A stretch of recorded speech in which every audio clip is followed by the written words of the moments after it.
Welcome back, 12:25 here on what day is it? Tuesday afternoon. It feels like a Monday. You're watching Lunch Television. Nice to have you with us. Kelley Scarsbrook is with us this afternoon, a parenting columnist. Nice to have you with us. Thank you. 1 in 10 kids have a problem with video game addiction these days, and it's really developed from when I was a kid, when you were a kid. Absolutely. How much of a problem is it? Very big problem, and we're finding that not only 1 in 10 kids, but boys especially tend to be sucked down this tube of wanting to really get into the video game playing and this sort of alternate reality, and it can be very, very dangerous. A lot of parents having to sort of reel them in, trying to figure out exactly how they can get the kids out of playing a video game, and it's a hard battle to win sometimes because the kids can put up a bit of a fit. But you're saying an important thing to do is start young. Oh yeah, absolutely. If we're finding that, I have a son, he's 6 years old, he's already, wanting to play Wii. We've had to set limitations up right from the get-go, boundaries,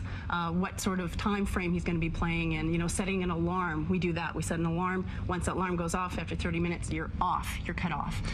So if they're young and we're starting out young, you got to set those boundaries up right from the get-go. A lot of kids these days too, they've got the computer in their bedroom, they've got the video game equipment in their bedroom as well. How do you keep control of that? Get that out right away. Get it out. You don't want to have the computer or the TV in the bedroom, because what's going to happen is if they're starting to lean towards an addiction, they're going to be sneaking in playing time. They're going to be playing at night. They're going to be playing when you can't watch them and you're not aware. So you want to have it in a neutral zone, have it in the living room or having it in a family room, somewhere where a parent can always kind of keep an eye on that sort of playing. A lot of parents as well choose to use video game playing, I guess it is, as a reward too.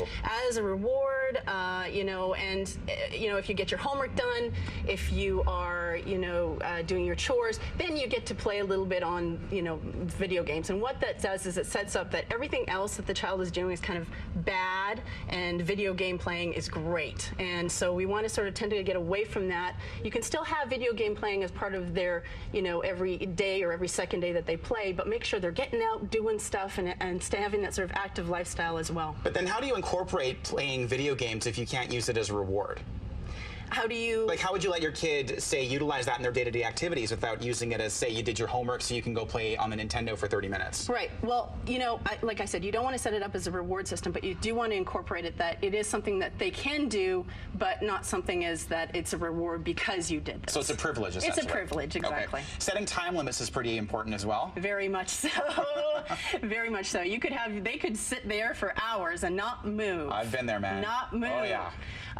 And so absolutely setting up those limitations where, like I said, we have an alarm that goes off and rings, and making sure that when it rings, you're off, and they can pause it, not the 5 more minutes. We all hear that, 1 more level, 5 more minutes, and what that does is as a parent, you're allowing your child to play even more beyond the time that you had wanted, and so being strict about that. And to be honest with you, as parents, it's hard to want us to have to stick to this, because we want to be cool. We want to be the parent that is, really easygoing. Oh, it's not a big deal.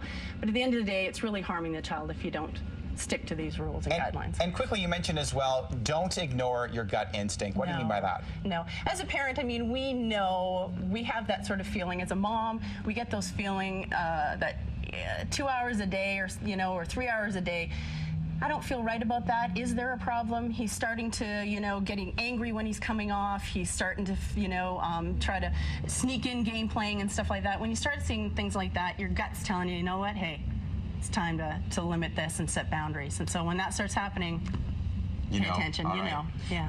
If people would like some more information on this topic and other topics as well, you've got a website they can go check out? Yes, enterprisingmomsnetwork.com. All right, there you go. Kelley Scarsbrook, always a pleasure to see you. Thanks for coming in this afternoon. 12:29.